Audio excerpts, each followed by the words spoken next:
நண்பர்கள் அனைவருக்கும் வணக்கம். இன்னைக்கு நம்ம இந்த வீடியோல டிசம்பர் மாதம் அமலுக்கு வரும் மிக முக்கியமான அறிவிப்புகள் என்னென்ன அப்படிங்கறத பத்தி தான் இந்த வீடியோல நம்ம பார்க்க போறோம். ஒவ்வொரு மாதமும் வங்கி முதல் பொதுமக்கள் பயன்படுத்தும் கேஸ் சிலிண்டர் வரை சிலவற்றில் மாற்றங்கள் வரலாம்.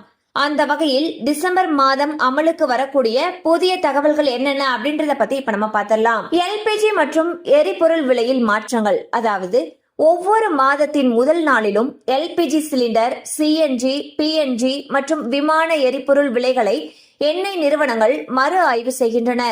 கடந்த மாதங்களில் கமர்ஷியல் எல்பிஜி சிலிண்டர் விலைகளில் மட்டுமே மாற்றங்கள் செய்யப்பட்டன. அக்டோபர் மாதத்தில் 19 கிலோ எடை கொண்ட கமர்ஷியல் சிலிண்டர் விலையானது 48 ரூபாய் உயர்த்தப்பட்டது.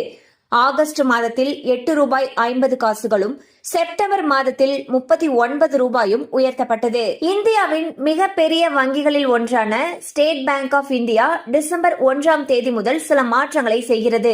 கிரெடிட் கார்டுகளுக்கு டிஜிட்டல் கேமிங் மற்றும் பண்டங்களுக்கான பரிவர்த்தனைகளில் இனி பரிசு புள்ளிகள் வழங்கப்படாது. கிரெடிட் கார்டு மூலம் ஒரு அறிக்கை சுழற்சியில் 50,000க்கும் மேல் யூட்டிலிட்டி பில் கட்டணங்களுக்கு 1% கூடுதல் கட்டணம் விதிக்கப்படுகிறது. 50,000 ரூபாய்க்கு கீழே யூட்டிலிட்டி பில்களுக்கான கட்டணங்களில் கூடுதல் கட்டணம் இல்லை.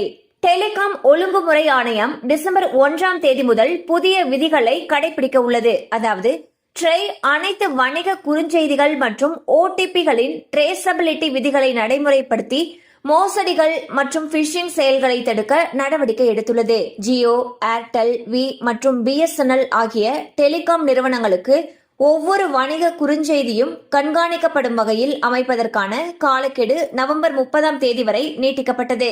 டிசம்பர் 1 முதல் இந்த விதிகள் கட்டாயமாகும்.